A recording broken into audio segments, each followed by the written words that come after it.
오늘 제목은 넌 내가 책임진다 라는 제목으로 하나님 말씀 함께 나누도록 하겠습니다. 여러분, 사회적 책임이라는 말을 들어보셨습니까? 이 사회적 책임이란 말은 보통 기업에서 이렇게 쓰는 용어들인데요, 기업의 사회적 책임이다 이렇게 이야기하는 것입니다. 우리 보통 기업이다 그러면 이윤을 추구하는 것이 목적인데, 그 이윤을 추구하는 것 이외에 사회에 유익이 되도록 하는 것, 그것이 책임이 있다라고 얘기했을 때 기업의 사회적 책임이다 그렇게 이야기하는데, 정의를 한번 보시지요. 기업의 사회적 책임이 무엇이냐라고 하면, 기업이 지속적으로 존속하기 위한 이윤 추구 활동 이외에 법령과 윤리를 준수하고 기업의 이해관계자의 요구에 적절히 대응함으로써 사회에 긍정적인 영향을 미치는 책임 있는 활동을 기업의 사회적 책임이다 이야기합니다. 들으니까 더 어려워졌지요. 예? 기업이란 것은 이윤을 추구하는 것인데, 그것 말고 사회적으로 본인들이 해가야 되는 책임들이 있다 이런 이야기를 하는데, 네 가지 단계의 책임이 있다라고 이야기합니다. 첫 번째 단계는 무엇이냐면 경제적인 책임, 이윤을 극대화하고 고용을 창출해야 되는 첫 번째 경제적인 책임이 있고, 두 번째는 회계를 투명하게 하고 성실하게 세금을 납부하고 소비자의 권익을 보호하는 그 법적인 책임들이 기업에게 있다 이렇게 이야기하는 것입니다. 세 번째는 윤리적인 책임이 있다는 것이죠. 환경을 보호하고 윤리를 지켜가는, 또 공정한 대우를 하는 윤리적인 책임이 있다라고 이야기하고, 네 번째는 자선적인 책임이 있다라는 것이, 사회 공헌 활동들을 해야 되고 또 사회 여러 가지 활동들을 하는 데 있어서 기업이 지원해야 되는 그런 사회적 책임이 있다 이렇게 이야기하는 것인데요, 현대를 살아가고 있는 우리 그리스도인들에게도 사실은 대사회적인 책임이 있습니다. 그런 의미에서 교회는 대사회적인 책임이 있다라고 말할 수 있습니다. 왜냐하면 예수님께서 이 땅에 오셔서 우리들에게 무엇이라고 말씀하셨냐면, 너희는 세상의 소금이요 너희는 세상의 빛이다 라고 말씀하셨기 때문입니다. 마태복음 5장 말씀 보실까요? 성경에 이렇게 기록되어 있습니다. 너희는 세상의 소금이니 소금이 만일 그 맛을 잃으면 무엇으로 짜게 하리요? 후에는 아무 쓸데없이 다만 밖에 버려져 사람에게 밟힐 뿐이니라. 너희는 세상의 빛이라 산 위에 있는 동네가 숨겨지지 못할 것이요. 이렇게 기록해 주고 있지요. 성경은 우리가 이 착한 행실을 통해서 이 사회를 영향을 줘야 된다 이렇게 얘기하는 것이죠. 우리를 향해서 너희는 세상의 소금이다 말했기 때문에 이 세상의 부패에 가는 것들을 막아야 되는 것이 우리 그리스도인들의 사명이며 교회의 사명인 거죠. 너희는 세상의 빛이다 라고 말씀하셨기 때문에 세상의 어두운 것들을 밝혀내는 것이 우리 그리스도인들 또 교회의 사명이다 말할 수 있는 것입니다. 그런 의미에서 우리 교회는 성북구 교회 연합회와 함께 이 빛과 소금의 역할들을 잘 감당해 가고 있습니다. 사회의 어두운 부분들을 밝혀내려고 하고, 또 사회의 부패한 것들을 근절하기 위해서 함께 연합해서 모임들을 하고 있습니다. 우리 그리스도인들에게는 이렇게 대사회적인 책임이 있습니다. 오늘 본문의 말씀을 보면서 여러분, 책임이라는 이 단어를 꼭 기억하셨으면 좋겠습니다. 오늘 10장 1절에 15절 말씀을 전체적으로 꿰뚫어 볼 수 있는 단어가 있다면 그 단어는 바로 책임이라는 단어입니다. 이스라엘 공동체가 자신들의 허드렛 일을 하게 된 기브온 공동체를 책임지고 있는 모습이 오늘 성경에 기록되어져 있습니다. 이 기브온 사람들이 이스라엘에 편입됐다라는 이야기는 가나안 사람들에게서는 큰 충격이 아닐 수 없습니다. 기브온은 아주 큰 성이었고 그 사람들도 굉장히 강한 사람들이었는데, 이들이 이스라엘에 편입됐다는 소식을 들었을 때 가나안 족속, 특히 아모리 족속 가운데 큰 분노가 일어나게 됩니다. 특별히 예루살렘 왕 아도니세덱이라는 사람이 분노하게 된 장면을 보게 됩니다. 3절, 4절 말씀 보시기 바랍니다. 우리 같이 읽겠습니다. 예루살렘 왕 아도니세덱이 헤브론 왕 호함과 야르뭇 왕 비람과 라기스 왕 야비야와 아글론 이르되 내게로 올라와 나를 도우라. 우리가 기브온을 치자. 이는 기브온이 여호수아와 이스라엘 자손과 더불어 화친하였음이니라 하매. 그렇죠? 이 기브온을 둘러싸고 있는 성들이 있었습니다. 지도를 잠깐 좀 보여주시죠. 쟁 가운데 위쪽에 기브온이라는 그 성이 있고요, 이스라엘 백성들은 오른쪽 편에 있는 길갈 쪽에 머물러 있었습니다.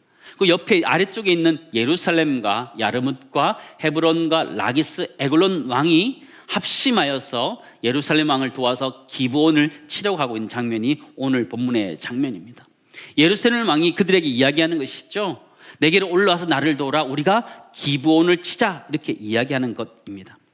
근데 오늘 성경을 보시면 굉장히 흥미로운 표현이 기록되어져 있는데 그게 무엇이냐면 크게 두려워하였다라는 표현입니다. 이 예루살렘 왕 아도니세덱이라는 사람 마음속에 크게 두려웠던 마음이 생겼다, 성경은 기록하는 거예요. 여러분 지도에서 보셨던 것처럼 이 예루살렘은 기브온과 멀지 않고 길갈과도 멀지 않습니다. 아이랑도 멀지 않습니다. 이 예루살렘은 아도니세덱은 정확하게 이스라엘 백성들이 어떻게 왔는지를 다 보았던 사람이었습니다. 여리고를 점령하고 아이성을 점령하고 기브온이 항복하는 것들을 다 지켜보았던 사람이고, 결국 그 마음속에 그것 때문에 크게 두려움이 생겼다, 성경은 기록해 주고 있습니다. 근데 그 두려움이 생겼는데 두려움에 대한 반응은 이 기브온 족속과 완전히 반대되는 것이었습니다.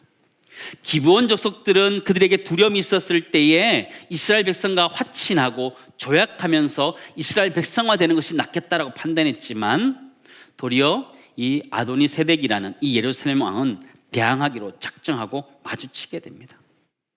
꼭 바벨탑을 쌓으려는 사람 같아요. 하나님은 흩어지기를 원하는데 도리어 더 모아서, 더 모이고 화합하고 모여서 무언가 하기 원하는 이 아도니세덱의 모습을 보게 되지요. 이 아도니세덱은 이 기브온을 치기 위해서 사람들을 모아서 공격합니다. 자기만 하는 것이 아니고 다른 사람을 부추겨서 공격하고 있는 모습을 보죠.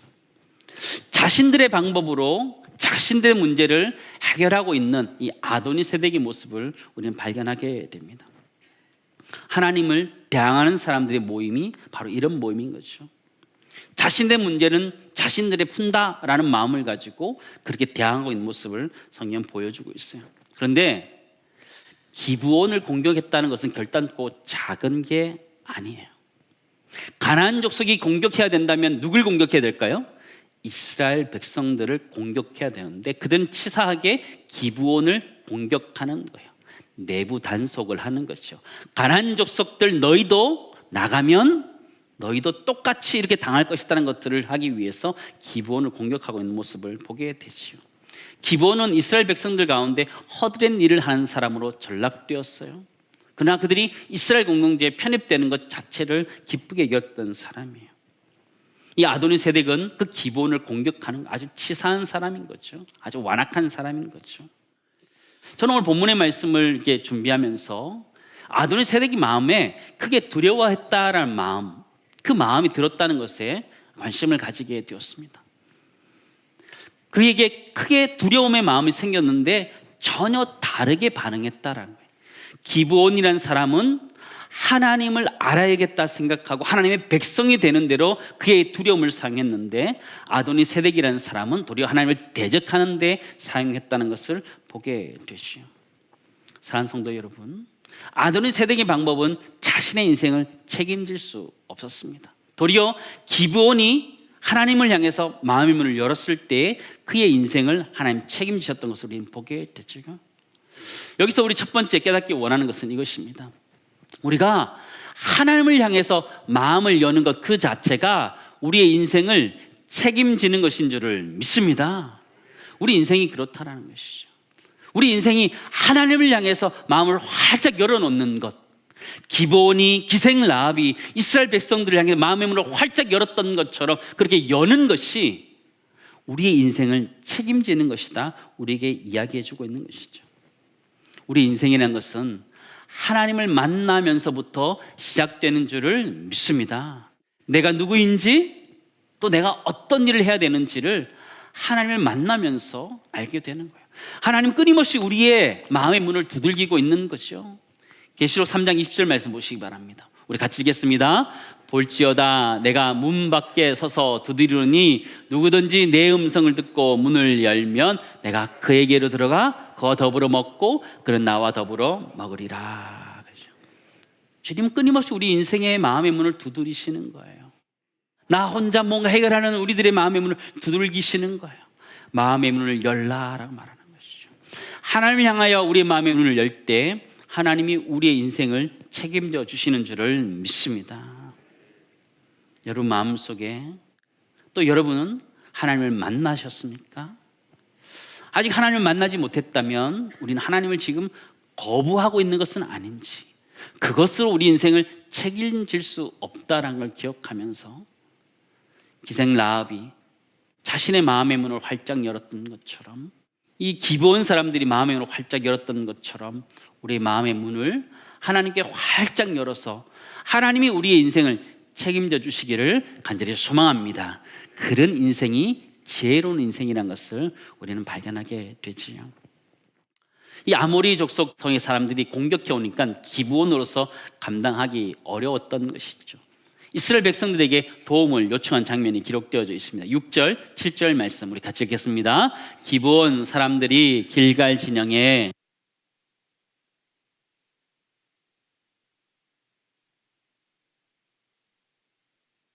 우리를 구하소서. 산지에 거주하는 아모리 사람의 왕들이 다 모여 우리를 치나이다 하매 여호수아가 모든 군사와 용사와 더불어 길갈에서 올라가니라. 그런 거죠. 기브온 족속은 자신들의 생명을 자신들이 책임질 수 없다는 걸 알고 이스라엘 백성들에게 도움을 요청합니다. 이스라엘 백성들의 도움을 요청할 때 이스라엘과 맺은 조약을 근거로 이야기합니다. 성경 자세히 보니까 자신들 기브온 족속을 이스라엘 백성들이 표현할 때 종이다 이렇게 표현하고 있어요. 6절에 보니까 당신의 종들 돕기를 이렇게 표현하고 있어요. 조약의 근거에서 이스라엘 백성들에게 도움을 요청하고 있는 장면이죠. 더디하지 마시고 속히 올라와서 우리를 도와달라 이렇게 이야기합니다. 한번 생각해 보시기 바랍니다. 이스라엘 백성들이 이 기브온이 공격을 당하고 있을 때 꼭 가야 했을까요? 한번 생각해 보시기 바랍니다. 그냥 기브온이 공격당할 때 모른 척하면 더 나았지 않았을까요? 이스라엘 백성들에게 있어서 이 기브온 족속은 사실 껄끄러운 존재였다는 것을 우린 잘 알고 있습니다. 왜 그렇죠? 속임수를 가지고 그들과 조약을 맺었던 사람이기 때문에 그들에게서 껄끄러웠던 사람이에요. 또 그렇게 조약 맺은 것 때문에 회중들이 족장들을 원망했던 사건이 있었던, 그 빌미를 제공했던 사람들이 바로 이 기브온 족속들이에요. 그렇다면 이스라엘 백성들은 가만히만 있으면 기브온 족속들을 정리할 수 있는 좋은 기회였지 않을까요? 그럴 수 있잖아요. 근데 이스라엘 백성들은 그렇게 정리하지 않습니다. 도리어서 그들이 요청했을 때 즉각적으로 반응하고 있는 모습을 보게 돼요. 성경 보니까요, 모든 군사와 용사와 더불어서 올라갔다 이렇게 표현해주고 있더라고요. 비록 이스라엘 백성들이 속임수에 의해서 맺은 조약이지만 그 조약을 신실하게 지키고자 하는 이스라엘의 모습을 보게 되는데요, 그 모습은 사실 하나님의 모습 아닌가요? 이스라엘 백성들 끊임없이 불평불만하면서 속이면서 살아오는 이스라엘 백성들에 대해서 끊임없이 신실하게 됐던 하나님의 모습, 그 모습이 지금 이스라엘 백성들의 모습과 다르지 않다는 거예요. 기브온 족속이 속임수로 그들과 맺었던 것처럼 이스라엘 백성도 부족하게 짝이 없었죠. 그러나 신실하게 대하셨던 하나님의 모습이 지금 이스라엘 백성들의 모습에게 나타나고 있음을 우리는 보게 되죠. 이스라엘 백성들이 조약을 맺은 기브온을 향해서 신실하게 대답할 때 하나님은 이스라엘 백성 가운데 약속해 주셔요. 8절 말씀 보실까요? 같이 읽겠습니다. 그때에 여호와께서 여호수아에게 이르시되 그들을 두려워하지 말라. 내가 그들을 너의 손에 넘겨 주었으니 그들 중에서 한 사람도 너를 당할 자가 없으리라 하신지라. 그렇죠? 그때에라고. 그때라는 기브온 족속이 이스라엘 백성들에게 도와달라고 요청했을 그때에 하나님께서 약속해 주시는 거예요. 약속해 주는 거예요. 두려워하지 말라. 내가 그들을 내 손에 넘겨주었다. 넘겨줬다. 열심히 가고 있는 모습을 보여주고 있는데요, 9절 말씀 보니까 읽다가 참 감동을 받았어요. 9절 한번 보실래요? 여호수아와 길갈에서 어떻게 했다 그래요? 밤새도록 올라가 갑자기 그들에게 이르렀다. 이스라엘 백성들이 언제 올라갔다 그런 거예요? 밤새도록 올라갔다. 밤새도록 이 표현은요, 그들이 얼마나 열심히 최선을 다해서 올라갔나라는 것들을 표현하고 있는 표현인 거죠. 신약 성경에 있을 때, 신약 성경에 와서 베드로가 밤이 새도록 그물을 던졌던 적이 있습니다. 그가 얼마나 열심히 던졌는지를 보여주는 장면이라면, 오늘 이스라엘 백성들이 밤이 새도록 올라갔다는 이 표현은 이스라엘 백성이 이 기브온 사람들에 대해서 진심이었구나라는 것들을 우리는 보게 되는 거죠. 거기 감동이 있는 것이죠. 밤새도 기브온으로 올라가서 아모리 연합군과 마주치게 됩니다. 이스라엘 백성들은 무슨 생각을 가지고 그곳에 기브온에 올라갔을까요? 한 문장으로 좀 정리해 볼까요? 뭘 것 같아요? 따라하겠습니다. 넌 내가 책임진다. 넌 내가 책임진다. 이스라엘 백성들은 기브온에 대해서 무슨 생각을 가지고 있다고요? 넌 내가 책임진다. 그 마음 가는 거예요. 근데 참 귀한 게 뭐냐면요, 기브온 족속이 이스라엘 백성들의 허드렛 일을 하는 사람들이라는 거예요. 굳이 가지 않아도 될 수 있는 그런 사람이었음에도 불구하고 그들이 가고 있다는 것, 넌 내가 책임진다는 그 마음으로 가고 있다는 것이 참 감동적인 것 같아요. 근데 이 내용들이 사실은 마태복음 8장에 보면 하인의 병든 것 때문에 예수님을 찾아가는 백부장의 모습이 그려져 있어요. 그 모습과도 참 닮아 있는 것 같아요. 마태복음 8장 5절 6절 말씀 보시기 바랍니다. 예수께서 가버나움에 들어가시니 한 백부장이 나와 간구하여 이르되 주여 내 하인이 중풍병으로 집에 누워 몹시 괴로워하나이다. 그 당시 백부장은 굉장히 권력 있는 사람이었잖아요. 하인을 위해서 예수님을 찾아간다? 굳이 그가 그렇게 할 필요 없었어요. 그런 부리는 사람이 있었기 때문에 가라 그러면 가고 오라 하면 오는 사람이에요. 그렇다면 이 백부장은 하인이 병이 들었을 때 예수님께 다른 사람을 보내면 됐어요. 그런데 이 백부장은 하인의 병든 때문에 예수님을 직접 찾아가서 예수님 오도록 만들고 있는 모습을 보게 되죠. 참 감동적인 모습 아니에요? 연약한 이 하인을 위해서, 병든 이 하인을 위해서 직접 예수님을 찾아간 이 백부장의 모습 너무 감동적이잖아요. 이스라엘 백성에게 허드렛 일을 하게 된 기본을 위해서 최선을 다하고 진심을 다하고 있는 이스라엘 백성들 감동적이잖아요. 근데 이 감동적인 사건의 근원은요, 예수 그리스도라는 거예요. 왜 그런 것 같아요? 우리는 기브온처럼 거짓된 사람이었어요. 속임수의 사람이었고 우리는 죄악의 사람들이었어요. 그러나 하나님께서는 이 땅에 예수 그리스도를 우리를 위해서 보내주셨다라는 것이죠. 십자가에 죽기까지 우리를 사랑하시기 위해서 이 땅에 오셨다라는 것, 그게 감동이잖아요. 이스라엘 공동체가 연약한 기본을 위해서 간 것 감동이었지만 더 큰 감동은 하나님이신 예수 그리스도가 우리를 위하여 이 땅에 오신 것인 줄을 믿습니다. 그게 훨씬 더 감동적인 것이죠. 이스라엘 백성들은 지금 그 감동적인 일들을 행하고 있는 것들을 보게 되고 그들을 책임지고 있는 모습을 보게 되죠. 하나님 우리를 책임지신 줄을 믿습니다. 뭘로 책임지셨어요? 예수 그리스도를 이 땅에 성육신하게 하시고 십자가의 죽이심으로 인해서 우리를 책임지셨다라는 것을 우리는 알게 되죠. 두 번째 나누기 원하는 것은요, 우리 하나님은 우리를 책임지셨나, 어떻게 책임지셨나? 예수 그리스도를 이 땅에 보내주시는 성육신의 사건을 통해서 우리를 책임지셨어요. 우리가 십자가의 죽어야 되는데 예수 그리스도가 십자가에 죽어주심으로 말미암아 우리를 구원해 주신 사건이 우리의 인생이고 십자가의 사건이라는 것이죠. 하나님은 그 사랑으로 우리를 사랑해 주셨어요. 로마서 5장 8절에 이렇게 고백합니다. 우리가 아직 무엇이었을 때? 죄인 되었을 때에 그리스도께서 우리를 위하여 죽으심으로 하나님께서 우리에 대한 자기의 사랑을 확증하셨다라는 거죠. 우리 책임지셨다, 십자가로 책임지셨다라는 것들을 우리 말씀하고 있죠. 사랑하는 성도 여러분, 하나님이 우리 인생을 책임지신 줄을 믿습니다. 그의 아들 예수 그리스도 십자가에 못 박으심으로 우리를 책임지셨다 성경 우리 가르쳐 주시는데, 그 승리의 은혜가 우리 심령 속에 가득하기를 주님은 축원합니다. 아멘. 여호수아의 군대가 이제 아모리 족속들을 치는데요, 압도적인 승리를 하게 됩니다. 10절 11절 말씀 보실래요? 여호와께서 그들을 이스라엘 앞에서 패하게 하심으로 아모리 족속들을 얘기하는 거예요. 여호수아가 그들을 기브온에서 크게 살육하고 기브온을 에워싸고 있는 아모리 족속들을 다 물리치는 거죠. 벳호론에 올라가는 비탈에서 추격하여 아세가와 막게다까지 이르니라. 그들이 이스라엘 앞에서 도망하여 벳호론의 비탈에서 내려갈 때에 여호와께서 하늘에서 무엇을? 큰 우박덩이를 아세가에 이르기까지 내리심에 그들이 죽었으니, 같이 읽겠습니다. 이스라엘 자손의 칼에 죽은 자보다 우박에 죽은 자가 더 많았더라. 그렇게 표현한 거죠. 아멘. 지도를 한번 보여주실래요? 지도 보시면 사해 위쪽에 길갈이라는 곳에서 이스라엘 백성들이 왼쪽으로 기브온 쪽으로 가서 공격을 시작합니다. 그리고 그 공격에서 그들이 계속 밀려서 아래쪽에 있는 막게다 아세가까지 밀려 내려갔다. 성경은 기록해 주고 있는데요.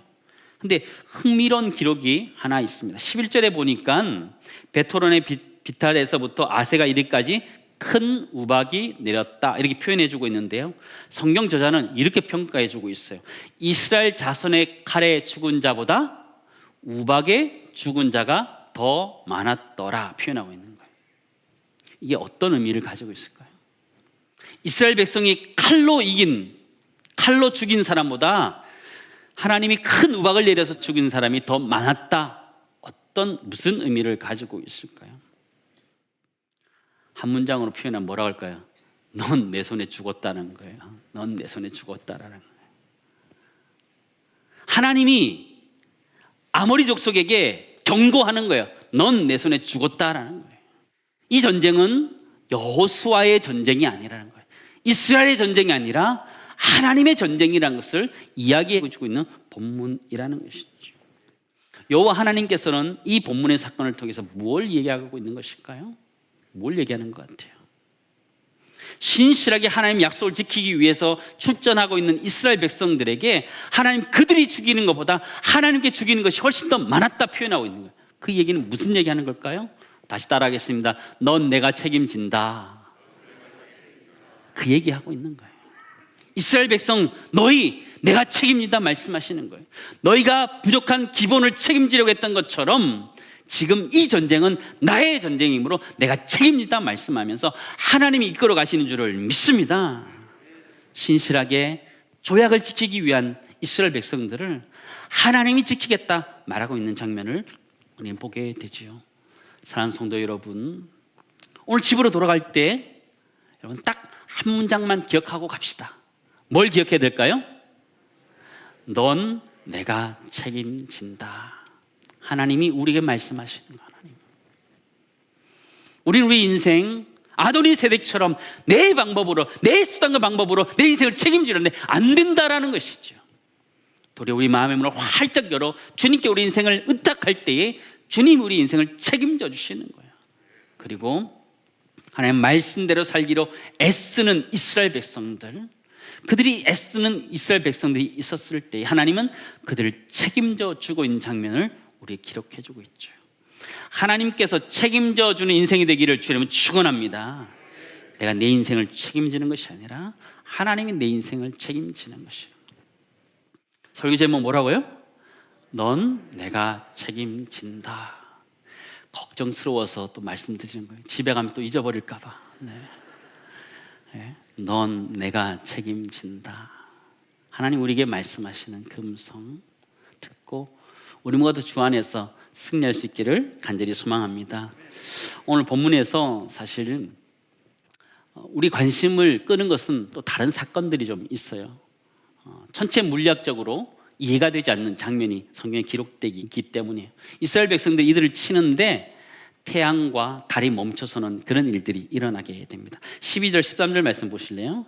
여호와께서 아모리 사람을 이스라엘 자손에게 넘겨주시던 날에 여호수아가 여호와께 아뢰어 이스라엘의 목전에서 이르되 태양아 너는 기브온 위에 머무르라 달아 너도 아얄란 골짜기에서 그리할지어다 하매 같이 읽겠습니다. 태양이 머물고 달이 멈추기를 백성이 그 대적에게 원수를 갚기까지 하였으니라.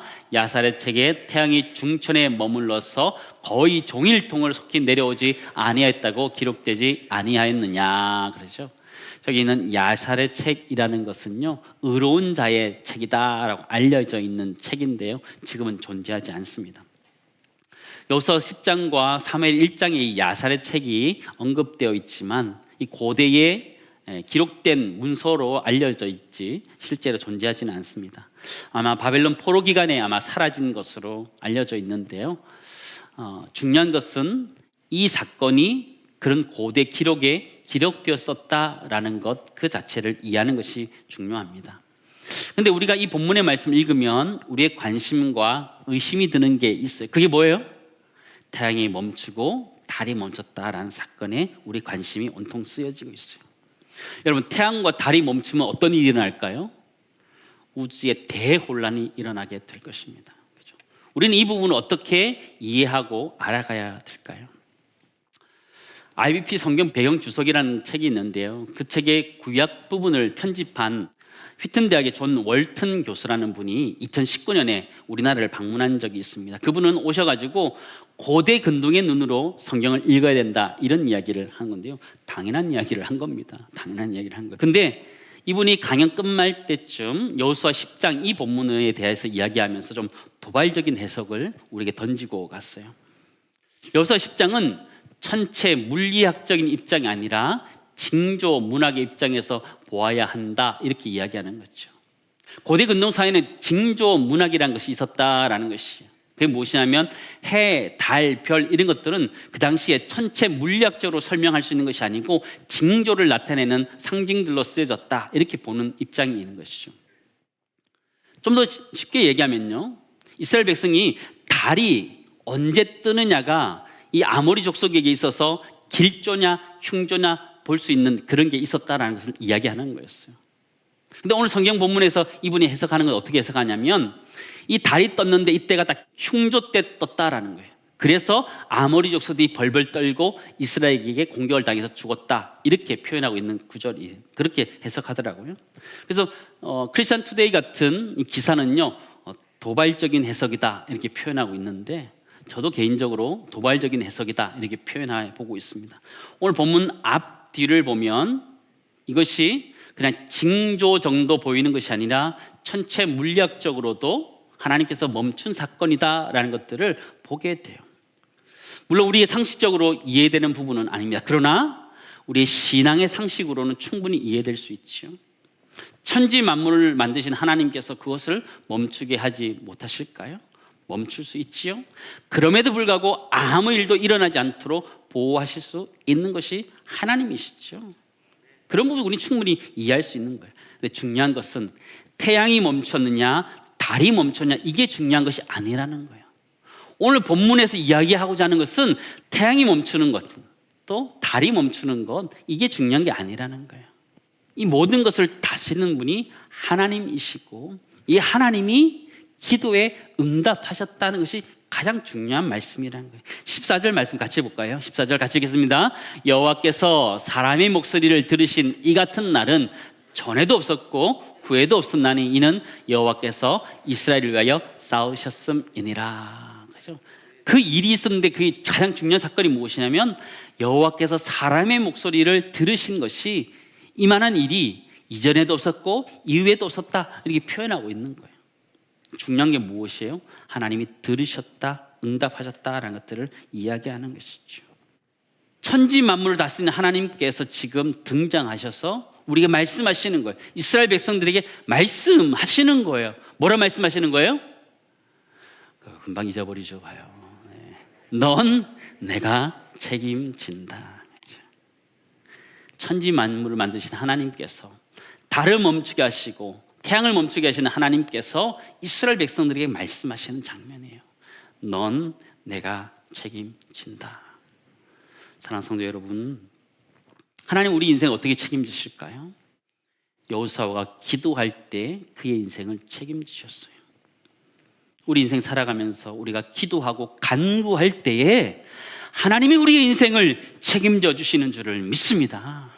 마지막 세 번째 나누기 원하는 것은요, 하나님은 우리의 기도를 들으심으로 말미암아 우리를 책임지고 계시다라는 걸 기억하면서 끊임없이 우리의 기도와 간구를 하나님 앞에 올려드릴 수 있기를 간절히 소망합니다.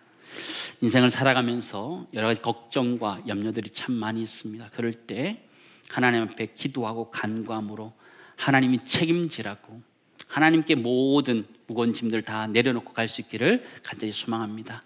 여러분, 돌아가실 때 딱 한 문장 기억하자 그랬어요. 뭐라고요? 넌 내가 책임진다. 너무 든든하지 않아요? 저는 이 설교 제목 정하고 나서요, 너무너무 기뻤어요. 하나님이 나한테 말씀하시는 것 같았기 때문에. 넌 내가 책임진다. 넌 내가 책임진다. 너무너무 든든하더라고요. 하나님 우리 인생을 딱 책임지고 이끌어 가실 걸 믿고 오늘 승리하는 하루 될 수 있기를 간절히 소망합니다.